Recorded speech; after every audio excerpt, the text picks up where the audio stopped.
네, 오늘은 디모데전서 1장 4절에 나오는 신하와 끝없는 족보에 몰두하지 말게 하려 함이라 라는 말씀으로 말씀을 살펴보려고 합니다. 하고 싶은 얘기가 뭐냐면, 오늘 이번 영상에서 이 사도 바울이 디모데전서에서 말한 신하와 끝없는 족보가 무엇인지에 대해서 얘기를 하려고 합니다. 이게 뭐냐면은 영지주의 신론이에요. 영지주의가 생각하는 하나님, 영지주의가 말하는 신관이 이제 신하와 끝없는 족보입니다. 그래서 1장 3절부터 6절 말씀을 조금 살펴보고, 사도 바울이 말한 이게 뭔지, 신하와 끝없는 족보가 무엇인지도 살펴보면서 영지주의의 하나님에 대해서 살펴볼 거고요. 그 다음에 에베소서 5장 6절도 좀 보려고 해요. 에베소서 5장 6절에서 또 같은 언급을 하기 때문에 얘기하고, 그 말씀을 통해서 영지주의를 믿는 것, 그리고 영지주의적인 생각을 가지는 것이 얼마나 위험한지에 대해서 나눠보고, 그 다음에 더 나아가서 기독교가 말하는 하나님은 무엇인지, 그리고 인간론은 어떠한지까지 얘기하면 좋겠으나 거기까지는 하지 않겠습니다. 일단 영지주의를 저는 빨리 가르치고 싶었기 때문에 영지주의에 대한 소개만 하고 영상을 마치도록 하겠습니다. 오늘 디모데전서 1장 3절부터 6절을 좀 이렇게 중간중간 띄어서 좀 가보도록 할게요. 3절입니다. 내가 마게도냐로 갈 때 너를 권하여 에베소에 머물라 한 것은, 에베소 지역이잖아요. 그래서 에베소의 뭔가 에베소 지역 교회에 문제가 생긴 걸 알 수 있어요. 그래서 이 부분에 대해서 좀 더 알기 위해서 우리 좀 이따가 에베소서 본문도 볼 거예요. 자, 에베소에 머물라 한 것은 어떤 사람들을 명하여, 이 어떤 사람들은 에베소 교회의 문제를 일으키는 영지주의자들을 말을 합니다. 영지주의자들에게 명령을 해서 다른 교훈, 영지주의를 가르치지 말며, 그러니까 또 구체적으로 뭐냐면 4절에 신하와 끝없는 족보, 영지주의 신론, 영지주의가 말하는 하나님, 신에 대한 것에 몰두하지 말게 하려 함이라. 지금 이 디모데전서를 쓰는 이유가 영지주의 때문이라는 것을 우리는 알 수가 있어요. 영지주의에 지금 몰두해 있다. 그냥 아는 것도 아니에요. 몰두해 있다. 엄청 지금 좋아하고 있는 거예요. 저처럼. 그쵸? 영지주의는 너무 매력적이에요. 진짜 영지주의는 너무 매력적이기 때문에 우리가 반드시 배워야 해요. 자, 하람이라. 이런 것은 영지주의죠. 영지주의는 믿음 안에 있는 하나님의 경륜을 이루는 것보다 도리어 변론을 내는 것이다. 그쵸. 영지주의는 이제 헬라 철학, 이제 소피스트나 소크라테스, 플라톤, 아리스토텔레스 등등의 스토아, 에피쿠로스 등등 이 고대 철학의 모든 것을 혼합시켰어요. 영지주의는 혼합주의의 특성을 가지고 있습니다. 그래서 이것저것 좋다 생각하면 다 가지고 오는 철학이기 때문에 변론, 궤변을 내기도 하고 정해진 틀이 딱히 있는 건 아닙니다. 이것도 중요한데, 영지주의는 그 영지주의 목사님이 쓴 이것이 영지주의다, 스티븐 휠러 목사님인가요?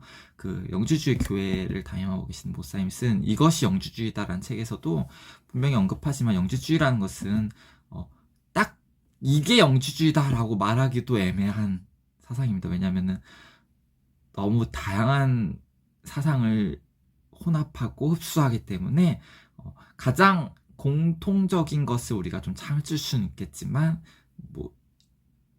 그 내에 따지고 보면 영지주의라고 자라고 하는 사람들 안에서도 보면 대단히 많은 학파가 나뉠 수 있고 다양한 관점이 있을 수 있다는 것은 우리가 분명히 해야 합니다.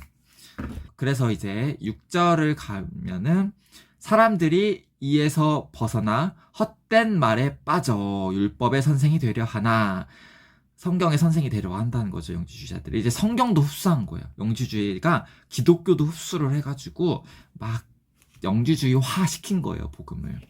그러면서 성경의 선생이 되려 하나 7절, 자기가 말하는 것이나 자기가 확증하는 것도 깨닫지 못하는 도다라고 바울이 얘기하고 있어요.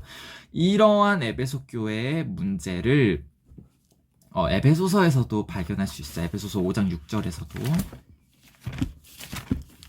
살펴봅시다. 네, 에베소서 5장 6절인데요. 읽어보겠습니다. 누구든지, 자, 누가 됐든 간에 헛된 말로 너희를 속이지 못하게 하라. 자, 누구든지라는 말은 예수님도 복음서에서 되게 많이 쓰신 건데요. 일단 성도라 할지라도 누구든지라고 전제를 까시는 게 좋아요. 누구든지 하면 그냥 뭐 불신자든 뭐 이렇게 하시는데 아니라 성도 안에서 전제를 깔고 얘기한다는 걸 좀 생각하셔야 돼요. 자, 성도라 할지라도 누구든지 영지주의, 헛된 말, 영지주의로 너희를 속이지 못하게 하라. 이로 말미암아 하나님의 진노가 불순종의 아들들에게 임하나니. 자, 보시면은 헛된 말, 영지주의로 속지 말라, 영지주의에 속지 말라 하는데 그 결과가 왜 그러냐면은 하나님의 진노가, 영지주의자들에게는 하나님의 진노가 임한대요. 심각한 결과죠. 하나님의 진노라고 하는 것이 가볍게 생각할 일은 아니라고 생각합니다. 그렇기 때문에 불순종의 아들들에게 임한다 라고 하고 있습니다. 네, 그래서 오늘 저는 이제 영지주의 신론, 우리 디모데전서 1장 4절에서 말했던 신들의 족보에 대해서 이제 설명할 건데요. 그 화면 전환되면 볼륨이 조금 커질 수도 있을 것 같아서 그거 참고하셔가지고 혹시 이어폰 끼고 듣고 있으시면 참고하시면 볼륨 조절 잘해서 참고하셔서 볼륨 조절 잘 해가지고 들으시면 좋을 것 같습니다. 이제 영지주의 신론에 대해서 좀 설명을 드려볼게요. 영지주의 신론에 대해서 좀 살펴볼게요.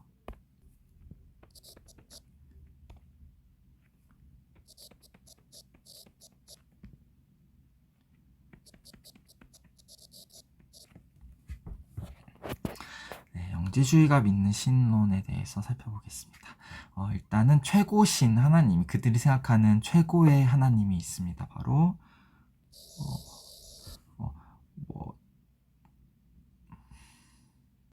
The One 이라고도 하고요. 그리고 Supreme God 이라고도 하고요. 부르기 나름이죠. 잘 Supreme God이라고도 하고요.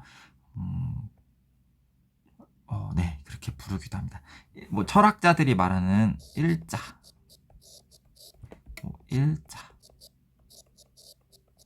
일자라고도 네, 부를 수 있습니다. 최고신입니다. 최고신.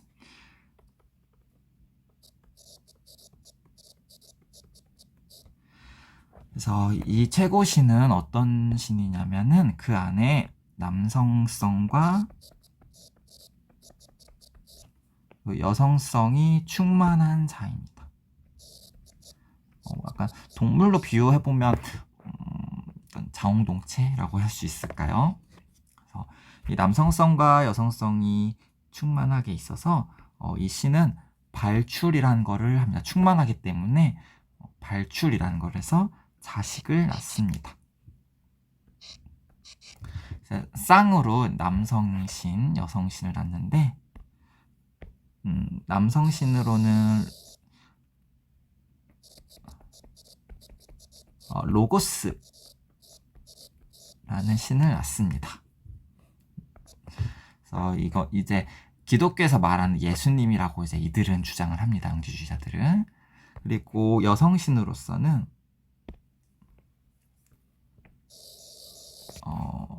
지혜의 여신 소피아를 낳습니다.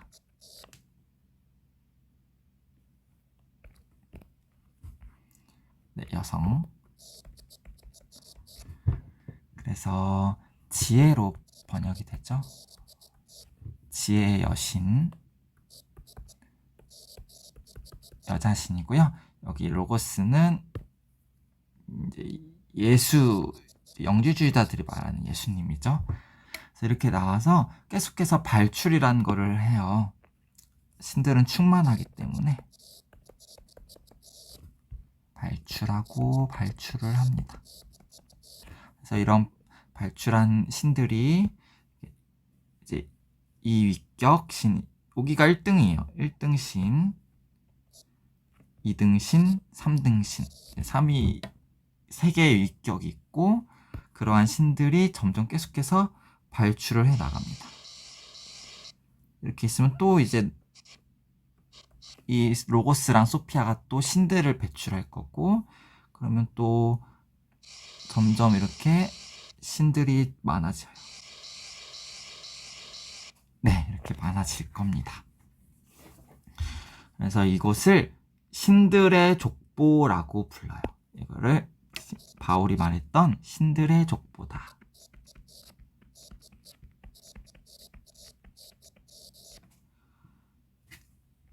디모데전서 1장 4절에서 말했죠.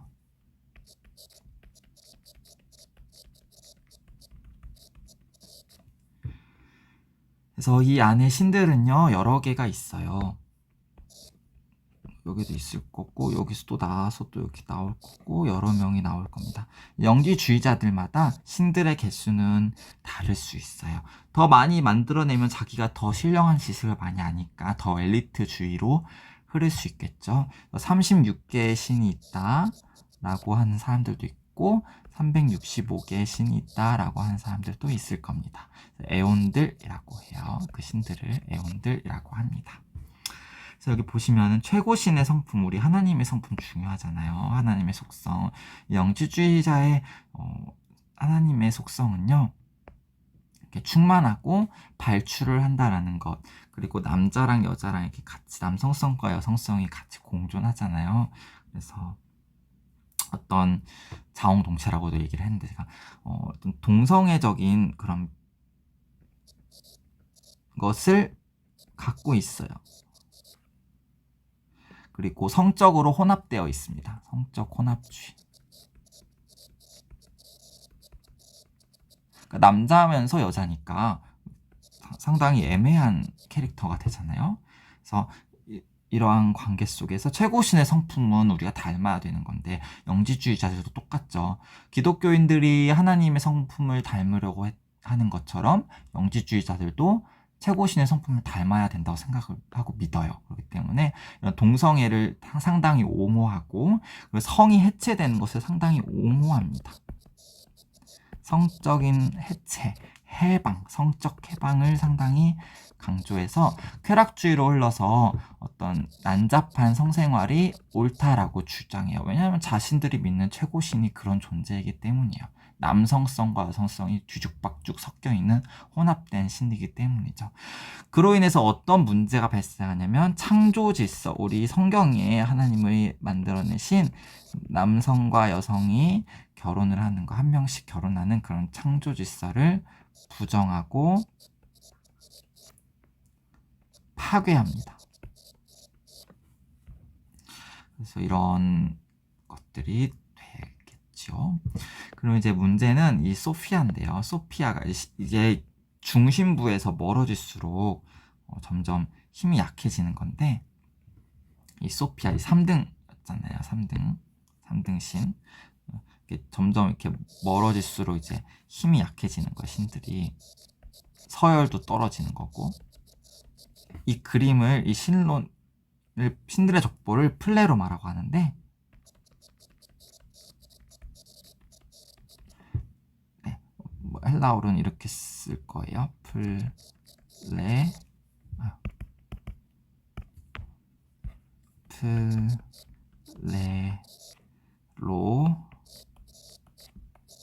이렇게 쓰는데, 충만이라는 뜻의 단어입니다. 충만. 그러니까 신들의 세계는 충만하다는 거죠. 이 영적인 세계가, 이 신들의 세계가, 신들의 족보, 신들의 세계가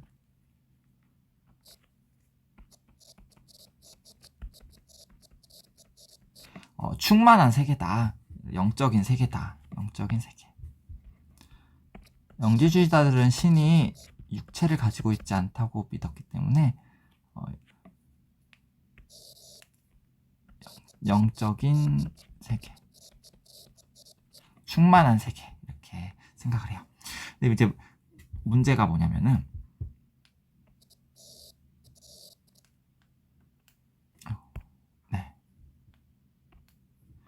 이 소피아예요. 이 지혜의 여신, 되게 중요한 건데, 이 소피아가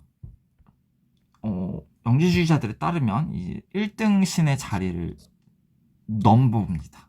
그래서 1등 신이 이 최고의 신이 이 스프링갓이 추방시켜버려요. 소피아를. 너 내 자리를 넘봐? 이 플레로마를 옆에서 보면요. 옆에서 이렇게 측면으로 보면은 이런 관점이 될 거예요.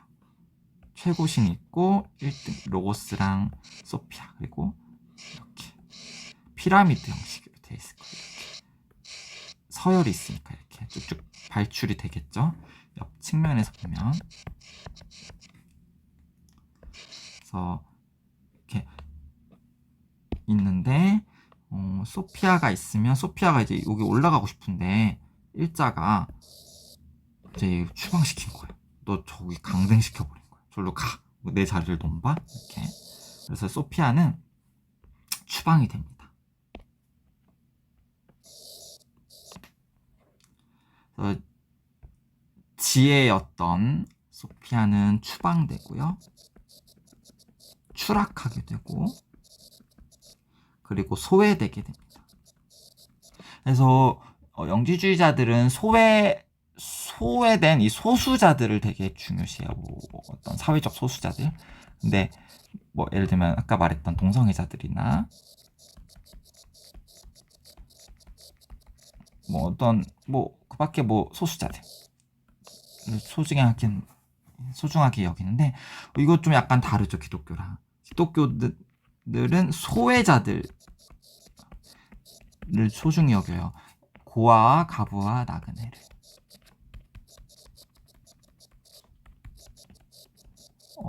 근데 이제 좀 다르죠. 소수자들이랑 소외자들이랑. 그래서 이런 관점도 좀 다르다는 걸 아셔야 돼요. 그래서 지혜 여신인 소피아가 추방이 돼서 해지가 돼요. 그리고 지혜였잖아요. 해지가 됐고 소피아, 헬라어로는 소피아, 히브리어로는 호크마. 근데 호크마를 거꾸로 읽으면 아카모트. 호크마. 이렇게 됩니다. 과부가 돼요. 저 남편 로고스는 저기 위에 있는데, 그래서 나중에 이제 로고스가 성육신한 걸 이제 소피아를 건지기 위해서다. 뭐 이런 식으로 얘기도 나올 수 있겠죠. 남편이 아내를 찾으러 성육신했다. 뭐 이렇게 얘기할 수도 있겠죠.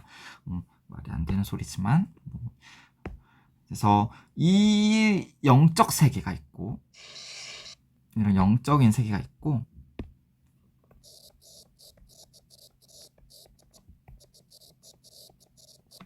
이 영적인 세계를 넘어서 물질계가 있다고 합니다. 이 해지가 자기의 이제 남편 없이 아들을 또 발출하게 돼요. 그 아들의 이름은 데미우르고스입니다.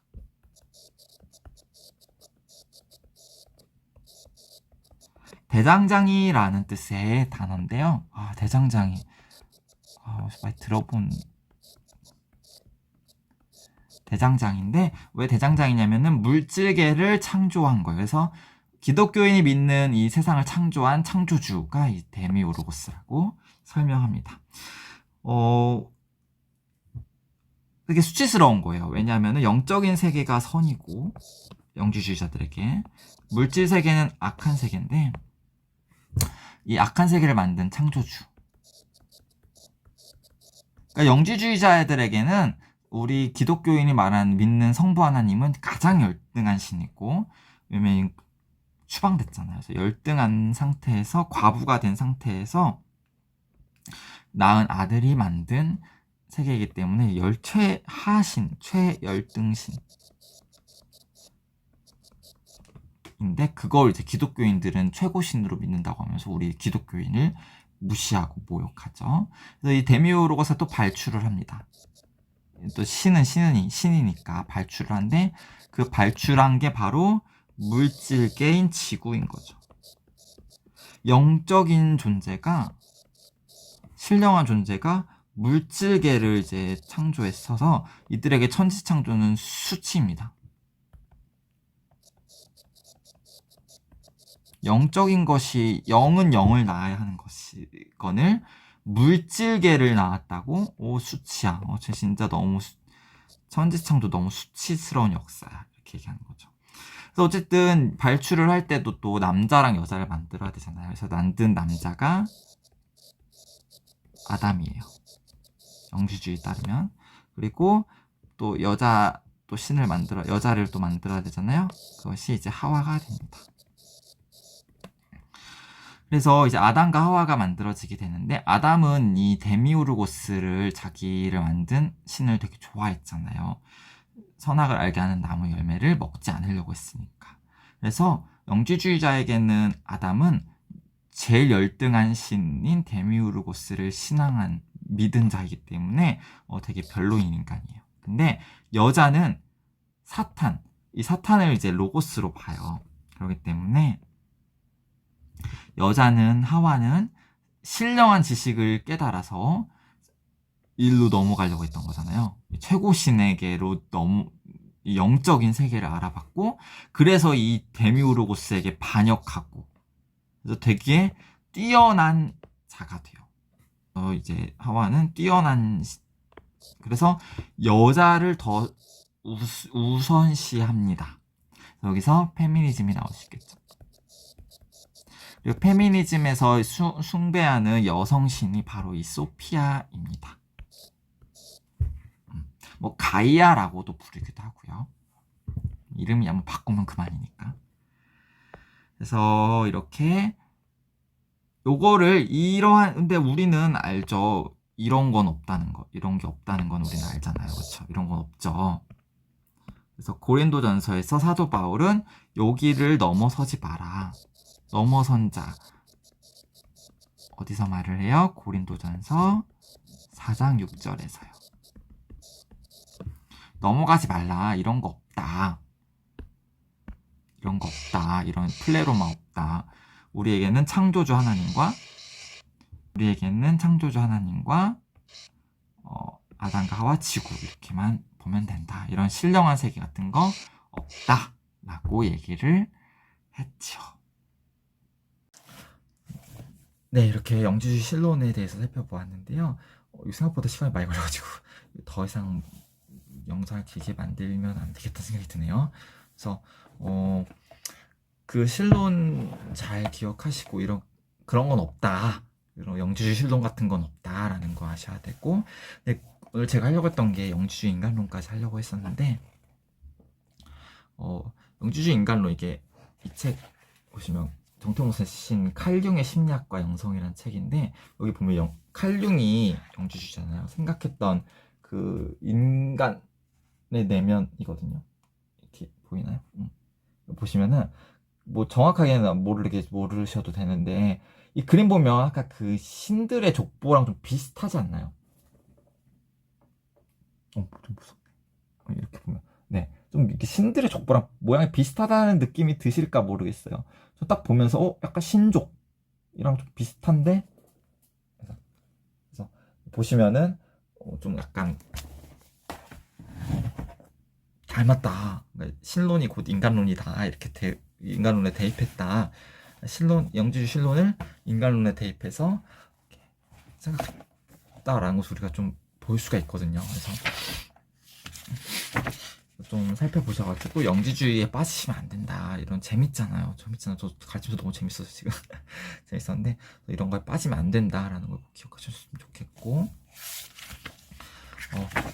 기독교가 믿는 하나님은 삼위일체 하나님입니다. 새 위격 그리고 동일 본질로 계시는 하나님, 성삼위일체 하나님이고, 기독교가 믿는 생각하는 인간론은 영과 육 그리고 인격으로 되어 있는 전인 관계로 있는 인간이다라고 이렇게 믿습니다.